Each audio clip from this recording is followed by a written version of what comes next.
And let's give a warm welcome to Jason G. currently from Flagstaff. Yeah. Love you, Jason.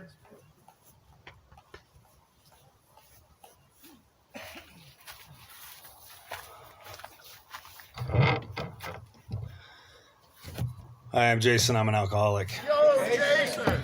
My sobriety date is February 10th of 2007. And that was not my first or second sobriety date. Or third. Maybe not my fourth. I don't remember. I first got sober in a little town just north of Austin, Texas. And I just stayed dry for 2.5 years on fellowship and not much anything else. But in that period of time, I did discover a relationship with a higher power, that at least that I could have one if I wanted it. And that wasn't something I'd ever considered before. I just didn't even think about needing a higher power, which looking back at my life might explain a few things. I'm going to apologize in advance. I didn't have a horrible childhood. I didn't spend any time in prison. Nothing really exciting happened. I don't have any real good excuses for being an alcoholic other than the fact that when I drink, I don't like to stop. I was an Air Force brat. We moved around a bunch. And that was like probably the most traumatic thing that happened to me as a kid, is just having to move every few years.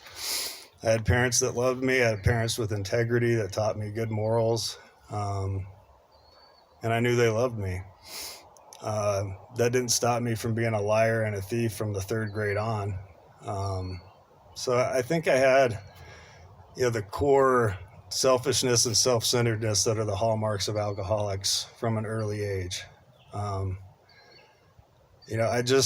wanted what I wanted when I wanted it, and I felt like I deserved it. And it wasn't something I was taught. It was just inherently part of who I was. And I was a pretty good kid for the most part until towards the end of high school. And even then I wasn't terrible. I mean, I played sports. That was my first obsession. And I might have had some anger management issues that I didn't really take a look at when I was younger. I played soccer in high school, and my senior year, the state championship game, I got ejected from the game and lost my temper and pushed the referee to the ground, which may or may not have contributed to the scholarships I was looking forward to disappearing. And, after that, I started dabbling and, drinking a little, smoking a little weed. Nothing major. I didn't get any major trouble. But because I didn't have any plans after high school, my dad got reassigned to move to Germany. I was like, this sounds like a good idea. And I was just 18 years old when we hit the ground in Germany. And I was legal to drink on base, off base, and Amsterdam was a 4-hour drive away. And I didn't know there was any lost time, but I made up for it really quickly.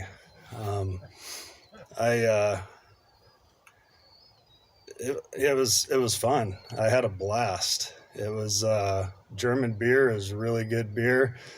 The stuff that was coming from Amsterdam was really good stuff, and there was always some sort of party going on base or off base, and it was a lot of fun. I started having some consequences, but they didn't really seem like consequences. They just seemed like, or at least in my head, it's like, I guess that's just what good partying looks like. If you don't get in a little trouble, you're not doing it right. So I embarrassed myself frequently, but with enough drinking, you can forget about the embarrassment. So it didn't really stick with me very much, but I got arrested a few times off base and on base, and I was suspected of quite a few other things that they couldn't quite prove. And then after about 2.5 years into my dad's 3-year tour, the military revoked my dependent's passport, banned me from every military base in Europe, and sent me on it with a one-way ticket home. And it was still fun. You know, I mean, I was still having a good time. I was a little bummed I had to leave early, but, you know, it seemed okay. And I moved back to Austin, Texas. Had a little bit of family there. That's where I was born. I didn't live there very long, but it just seemed like a good place to land. And I kind of had the feeling that in Germany, I wasn't in the service. I was a dependent. So they didn't have quite the same, unless I was breaking federal law, they couldn't really hammer me too hard. And then the German police didn't really want to deal with the paperwork and messing with an American unless you really screwed up. So I kind of skated for the 2.5 years that I was there. And I got back to the States and I kind of knew that it wasn't going to be quite as easy. So I took my first hostage. I didn't meet her. I'd known her since I was 10 years old. But I called this girl up that I knew, and we were together for the next 10 years, which, God, I feel sorry for her. She should have been with me like 2 years tops. But we were out the first week we were dating. We went out, and after one night, she was like, "You really like to party, don't you?" And I was like, "I haven't even really started partying yet. I was just like getting warmed up and sticking my toe in the water here." And she stuck around. I'm not going to spend a whole lot of time on what it was like. I can't stop when I drink. That's I have no idea what's going to happen when I take the first drink. And I can't stay stopped when I want to. I've had multiple good reasons to not drink. And I can't remember them when the thought comes into my head that I need to put something, to take a drink of something. They don't materialize in my head. In fact, the book says something to the effect, we cannot recall with sufficient force the pain or the suffering of a week or a month ago, something to that effect. That doesn't mean I can't remember it. It means that even when I remember it, it's not enough. It lacks the power I need to stay stopped. And I didn't get that for a long time. The girl, I ended up marrying her. I did get sober in Texas for about 2.5 years, just hanging out, going to meetings, not doing much else. And after a year, I was doing so, I hadn't drank, I'd held a job for a year. It's time to get married, right? So we got married, and I don't know, it's like I got restless, irritable, and discontent or something. It's like just living the day-to-day, trying to deal with life on life's terms, just wasn't doing it for me. And a lot of my buddies who were also not working a program had started going back out, and some of them seemed like they were doing okay. And after thinking about it for a while, I talked to my wife, and I convinced her and myself that my drinking was just a maturity problem. That I had grown up enough in a year. I'd held a job for a year. I hadn't been arrested in a year. I hadn't even been in a fight in a year. I hadn't disappeared for a week or two for an entire year. I was growing up. Yeah, it was impressive. And so I was like, maybe drinking's not the problem. And I believe in the traditions of Alcoholics Anonymous, and I believe in our singleness of purpose. But drugs play a part in my story in two ways.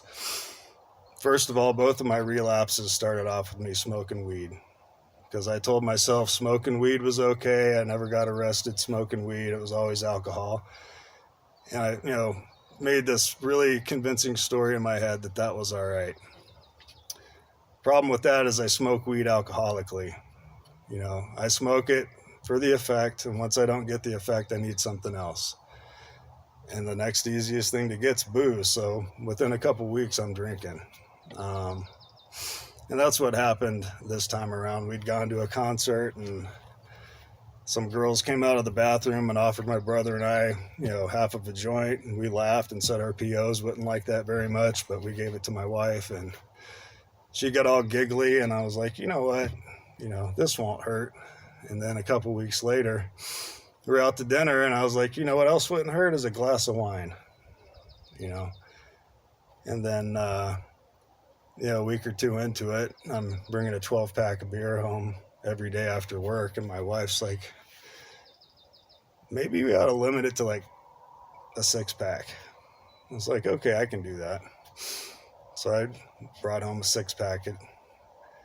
And the next day it was a 6-pack of slightly larger beers.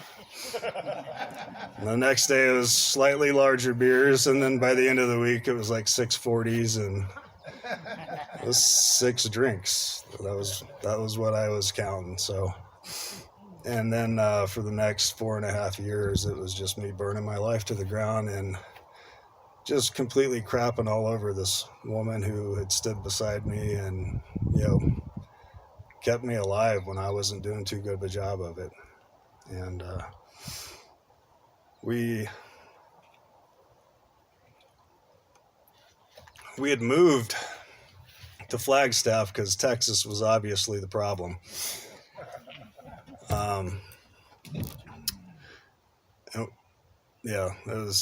We had found Flagstaff on accident. We had actually picked Page on a map. It looked good. There was a lake, some forest nearby. I'm glad we stopped in Flagstaff first. I thought we were actually in Utah when I came to, and my wife was pulling into town because I didn't know Flagstaff had mountains or Arizona had mountains and trees. But we really liked it. And, we stayed for about a week and ran out of money. Went back to Texas with the plan of coming back. We saved up some money and we ended up moving back here. And that was in May of 2004. May of 2005. In July of 2005, her dad was driving her stuff back to Texas, and I was drinking really hard, trying to figure out what I wanted to do next because I didn't think she was ever going to leave. What happened is I'm an alcoholic, and I drink for the effect. And after a certain point, I can't drink enough to get the effect that I need. I can't stop drinking, but it's just not doing for me what it used to. It's not numbing the pain. It's not making me forget. It's not giving me the ease and comfort that it used to give me. And neither was she. She wasn't making me happy. She wasn't taking the pain away. Because everything in my life at that point was all about what I could get out of it.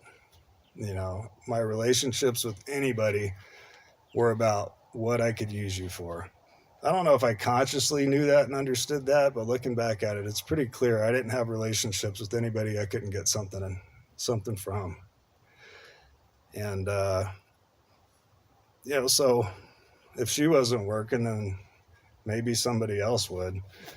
And she caught on to that and moved back to Texas. And I drank really hard for the next 2 weeks after she left. And I don't know why, but I decided I'd go to an AA meeting. And I showed up to the Alano Club. There's this big, burly, tattooed guy from Hollywood standing at the door, and I must have looked like I was getting ready to run away because he grabbed my hand and pretty much pulled me in. And people inside were laughing and joking around and happy to see each other. And it kind of pissed me off because I was not feeling any of that, but it also gave me a little bit of hope. And so I got a sponsor, started working some steps, started getting into the fellowship, started doing service, started doing a lot of the things. What I did not do was work a thorough 4-step because I left my wife completely off of it. If you're doing a 4-step and you leave your significant other off of it, it's probably a good bet you're not doing a thorough 4-step. And I also wasn't making many amends at all. I made the easy ones. I called my mom. I knew my mom would be easy, but none of the hard ones. And, I actually talked my wife into coming back after close to a year. I flew out to Texas, drove her back. We rented a new apartment, bought a new washer and dryer, got some shiny new shit, and I had destroyed the trust. I had destroyed the relationship beyond repair. She really tried, but it was just done. And, at this point, I had gotten everything that I could ask for out of recovery. I had a good job. I had a good circle of friends. To a large degree, I was happy, joyous, and free. I was experiencing some serenity in my life. But I still had this idea that God or my higher power, whatever it is, was like Santa Claus. Like if I behaved, then I would get everything that I wanted. And I got almost everything that I wanted except for her. And when she left and she said she was done, I got really pissed off at God. That's really shitty going to meetings when you're pissed off at God and people are talking about God and they're reading God in the steps and you're just like, fuck this, I don't want to do this. I don't want to hear about this. So I started going to fewer and fewer meetings, and I was working at a tattoo shop at the time, and I don't know, just one day smoking weed with the guys sounded like a good idea again. And within a week and a half, I was drinking. And that was around Thanksgiving of 2006. And that was the most miserable 4 months of my life. I couldn't stand sitting at home alone. I had this really crappy efficiency apartment. Back when efficiencies were charging efficiency rates like $500 or $600, and I couldn't afford to pay the rent on that because I was spending it all on booze. I couldn't stand even being there, sitting alone with my head just going off on me. And I couldn't stand going to the bars either because I hated everybody in public just for existing. It was just a miserable place to be. That, in Bill's story when he talks about, the bitter morass of self-pity, like that was my life. I was just stuck in this crushing self-pity. And I finally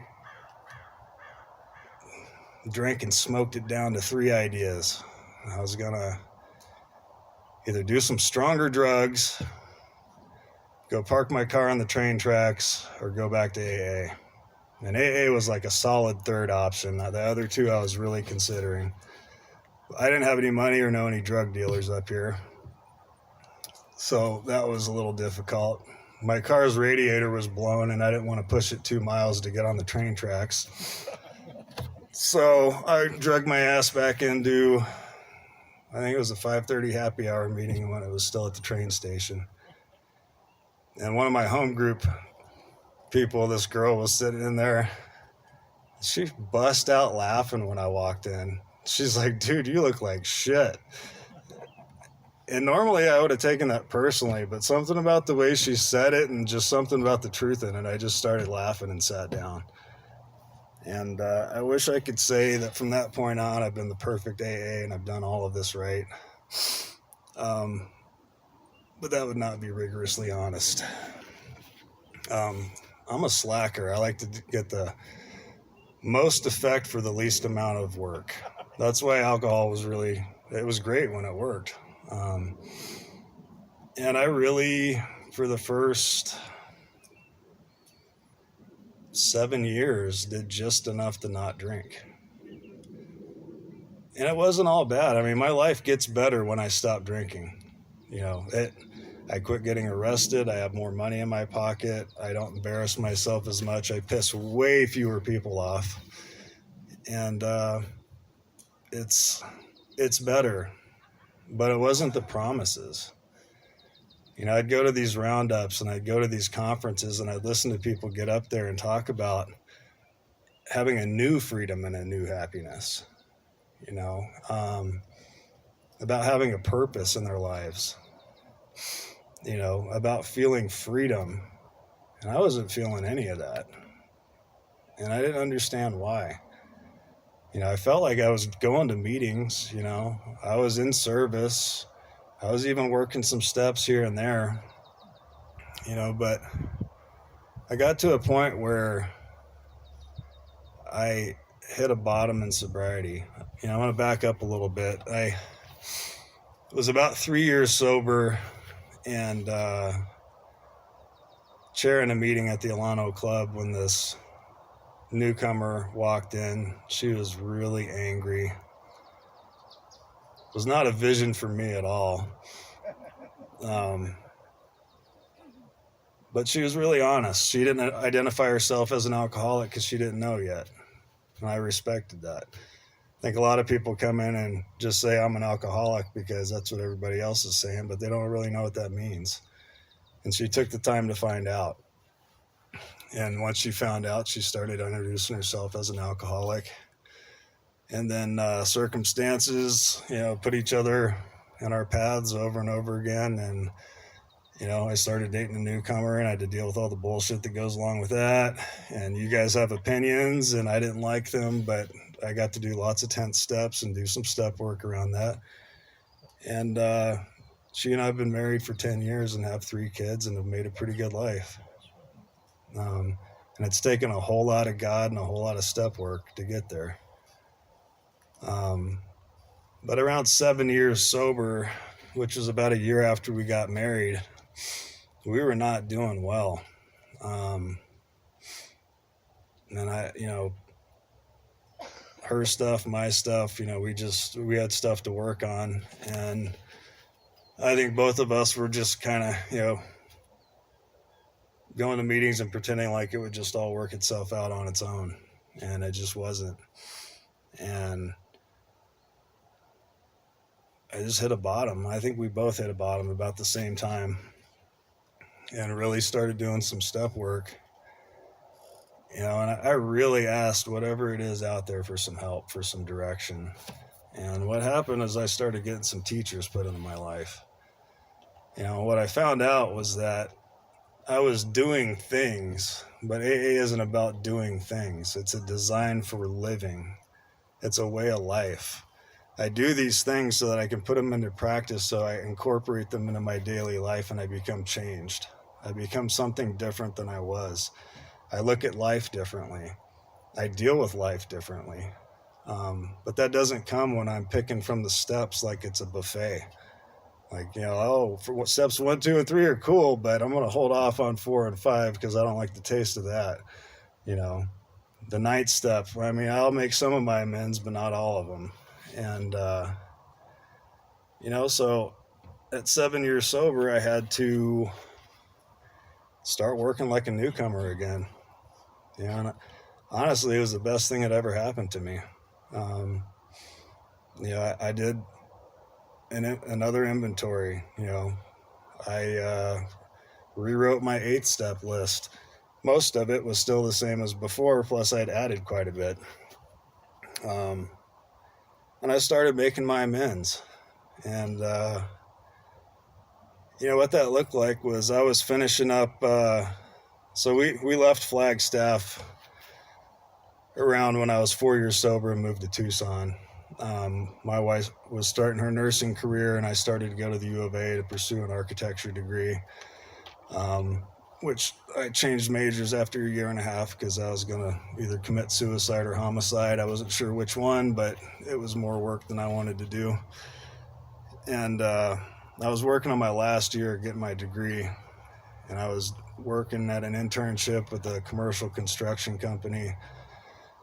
We just had our first kid, and the admin lady comes in with this stack of papers and hands them to me, and I was like, what's this? And she's like, this is a wage garnishment. And I was like, for what? And she's like, I don't know, it's your garnishment. So she's like, there's a number at the top, you might want to call that. You know, so I called it, and What it was is right when I'd gotten sober, like obviously I had not been paying on any of my credit cards or anything like that for a little while. And I made the attempt. I called my creditors and explained honestly what had happened. And they were like, well, if you can make up the last 3 payments, we can get you on a payment plan. And I was like, well, if I could pay 3 payments at once, I wouldn't need a payment plan. So I did what any good alcoholic without, good sponsorship. I just changed my phone number and forgot about it. But apparently some of them keep track, and it accrues interest. And at 8 years of interest, a $6,000 credit card bill is approximately $25,000. And I didn't have a job lined up. I had accrued all this debt before I'd met my wife.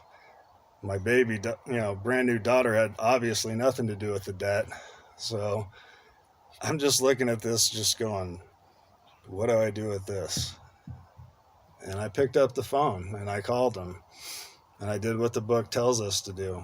We make the best arrangement that we can. And they're like, how much can you pay? And I was like, $25 a month right now.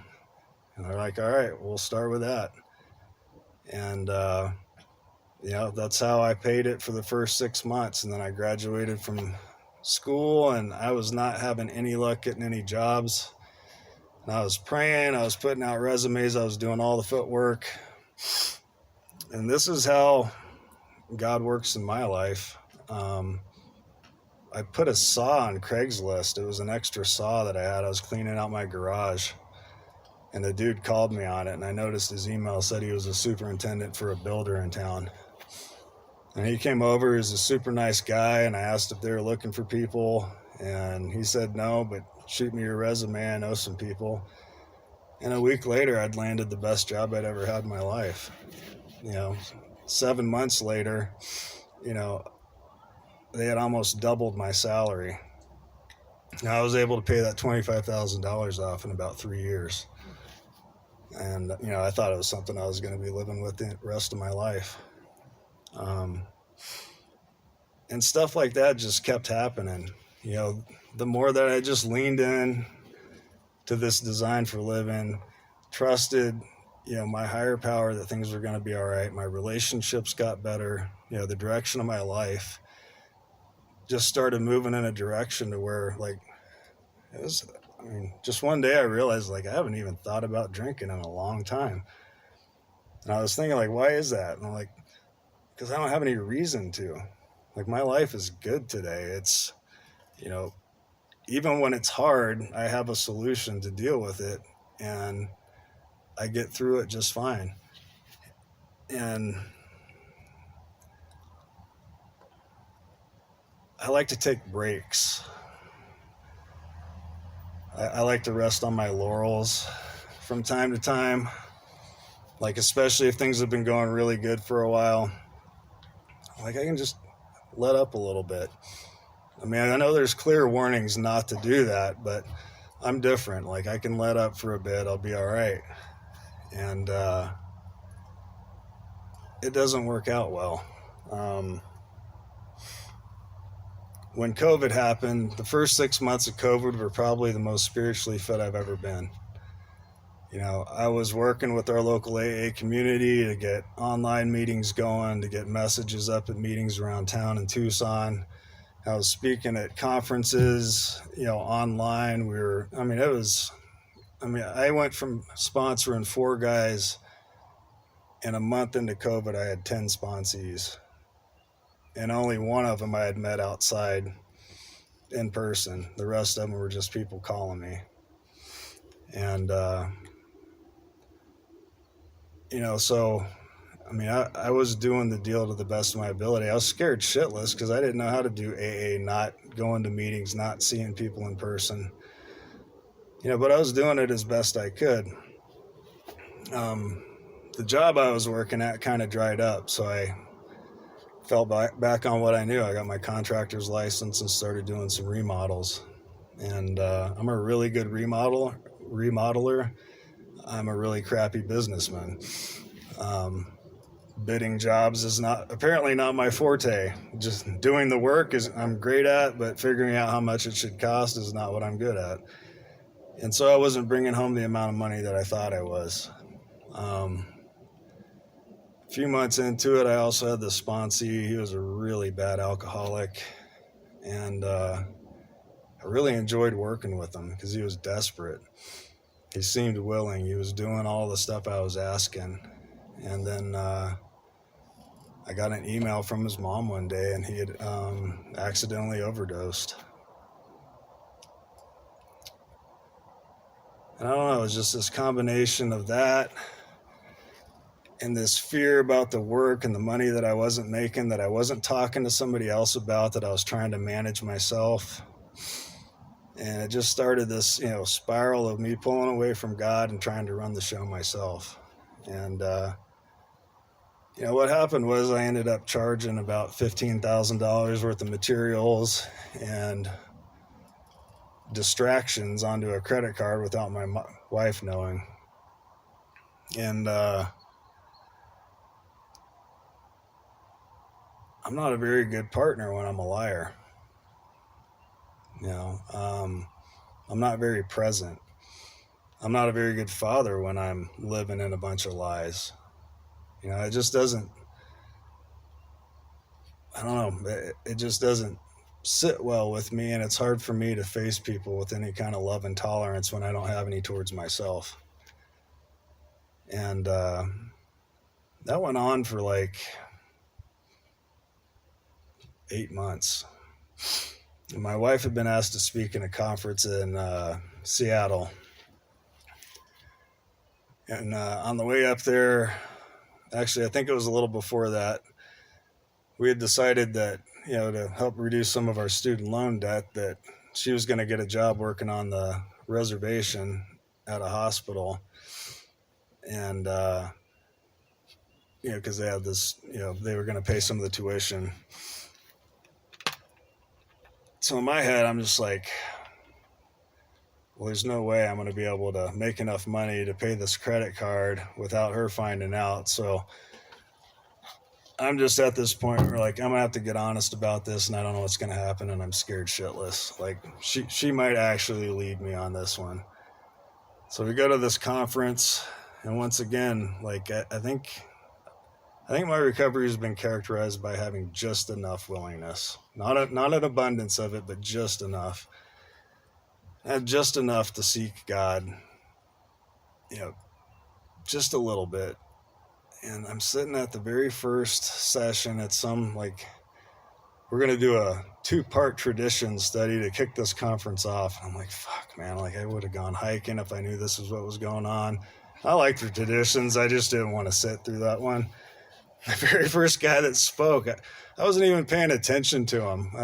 He was halfway through his talk, and then, like, in the middle of it, he says something about, yeah, and I've seen guys with double-digit sobriety having to explain to their wives where they're thousands of dollars in debt and they didn't know about it. And I'm like, all right. So I left after he got done talking, went and called my sponsor, got clean with him. And he's like, when's your wife speaking? I'm like, on Sunday. This was like Thursday. He's like, yeah, I think you need to wait till after she speaks to drop this bomb on her. And so I had to wait all through the weekend. Plus, we got home and my mother-in-law was at the house watching our kids. So I had to sit with it for like 2 weeks, just feeling my fear and going to God with it over and over again. And usually my wife's pretty good about busting my balls when I need it. And that time, she was really gentle. I mean, she threw it in my face later on, but right in the moment, she was gentle. Like, there was this, I don't know. I think she had done the work she needed to do around it, and I had done the work I needed to do around it, and we got through it. And I've had this over and over again. Recovery, sobriety to me has been this process of continually turning back to a spiritual solution. is I turn away from it over and over again, that I have just enough willingness to get redirected back to it. And maybe that's just me. There might be some of you that work it perfectly. You know, you're praying and meditating every day, you're 10th step in every single thing that comes up.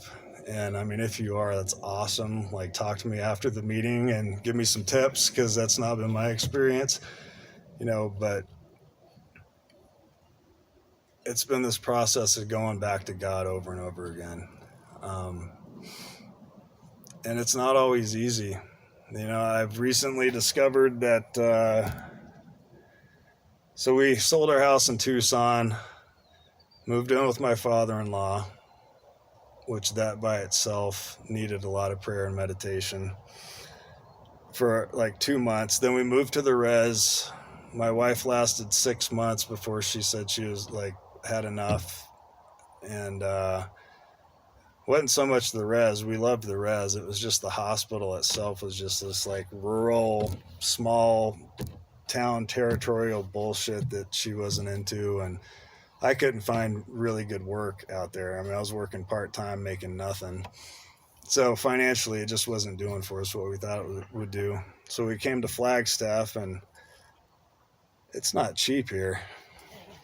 You know, I mean, we made some decent money selling our house in Tucson, and, you know, we started looking around. I'm like, I don't know, we have to move back. And we ended up getting a house because my wife walked up the street and asked somebody who had listed their house the year before if they were still interested in selling it. And this little old lady was like, yeah, I just didn't want to mess with the realtor. And, you know, that was another God thing. I'm not sure about that, because this house needs a lot of work, and I have to do it all. So I'm still not sure if that was God's will or not, but I've agreed to a lot of things over the past several years out of fear. You know, and not so much that I thought about them and said yes anyway. I just thought they would make my wife happy, and if she's happy, then I'd be okay. And that's not a spiritual way for me to live. I mean, I think it comes from a good place, but it's dishonest. You know, I wasn't going to God. I wasn't talking to my sponsor about any of this. I was just saying yes because I thought it would make my life easier. So ultimately, it was rooted in selfishness. And I found myself over the past year, especially since we moved into this house, being extra resentful. And it hadn't been easy. And then a little less than a year ago, my wife got pregnant with our third child, which was not planned at all and not really what I wanted, you know, to add to my life at this point in time. And you know, I 10th stepped at some. I did some step work around it. But honestly, I just kind of shut down emotionally. And it was pretty shitty. Yeah, I started working with an Al-Anon sponsor because I'm married to an alcoholic. My brother's an alcoholic. I work with alcoholics. I hang out with alcoholics. I thought maybe Al-Anon might give me some perspective that would be helpful. And my sponsor's kind of, I love him, but he's kind of a dick. And I mean, he says a lot of the same stuff I get in AA, but, you know, something that he told me was that, you know, one of the most cruel things you can be in a relationship is apathetic. And that was kind of a tough pill to swallow, because that's pretty much what I had been. So, you know, here I am at 17 years sober, and I'm hitting the steps again like a newcomer because I don't know what the hell I'm doing. You know, I've been trying to manage my life, you know, trying to make other people happy so I could be happy, you know, detaching without a whole lot of love, you know, I'm just not good at managing my life. And I try over and over again, and I haven't had a good result yet. So maybe one of these days it'll be really, you know, I just won't do it anymore. But I'm grateful for good sponsorships, ships, I guess now, because I'm in 2 programs. I'm grateful for a solid home group. I'm grateful that the steps don't change. The solution is the same, always. It always points me in the right direction as long as I'm willing to do all of it. And that's the hard part. Like, I like picking and choosing. I like to do the easy stuff. And, but that doesn't get me the results. I was talking to Rich before the meeting, and we were laughing about how, you can hear people say stuff, or you can read something in the book and you're like, where has that been? And the one that stuck out to me recently was where it says a new freedom and a new happiness. I think for a long time I've been gauging my happiness on old standards. I've been gauging my freedom on what freedom used to feel like. And it doesn't last.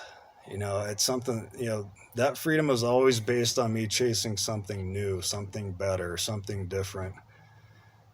And that doesn't mean there aren't things in my life that need to change and don't need to be different. But I was never satisfied.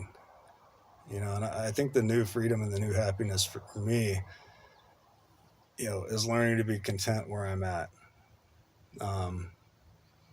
And I don't know how to do that on my own. I need steps. I need guidance. I need a power greater than myself to help me with that. And I need a clear message that gives me some hope. I brought my son with me. He's here for the fishing. He doesn't need AA yet. And I hope he doesn't, but I'm really committed to sharing this message, not my message, but the message of the big book of Alcoholics Anonymous gives us. It's a simple solution, because I've got 3 kids with 2 alcoholic parents. There's a good chance at least one of them's going to need these rooms. And I want the same message that saved my life to be there for my kids, and I'm not going to tell them it's going to be easy, when you quit drinking. I think that's one of the, I don't know, maybe I'm a jerk, but when I get a new guy, I don't pat him on the back and tell him it's going to be okay. Because I don't know how much work they're willing to do. I will tell them that it can get better if you're willing to do the work. Because that's been my experience. When I've been willing to do the work, my life has gotten better and better and better. And when I stop doing the work, I backslide, and it gets crappier and crappier and crappier. And, I'm hoping at some point I'll start to recognize it sooner and sooner when I start slacking, so that I can catch it and get back into the work. And I think I have over time. My tolerance for pain isn't what it used to be. So I guess my message of hope in all of this is that you don't have to do this perfectly. You just have to do it. I've done everything the quote unquote wrong way. I dated the newcomer. I've picked and chose which steps I'm going to work. I've, gone to 1 meeting a month. I've done everything people have suggested that I not do, but I've always come back to the solution. I've always, eventually opened my mind up to the concept of a higher power, and maybe I'm not it. And as a result, I have a pretty good life today. I don't always remember that when my head's up my ass and I'm in the midst of selfishness and self-centeredness, but compared to where I came from, my life is fantastic. And, I have a purpose today, and I don't have to look good sharing that purpose and being a part of people's life. In fact, I became a better sponsor when I started telling my guys what my life really looked like. My guys started staying sober after I started getting honest about how I struggled, So, I think that's the message of hope, is like, none of this is about perfection. It's just about willingness and doing the stuff, you know, finding a new way of life. And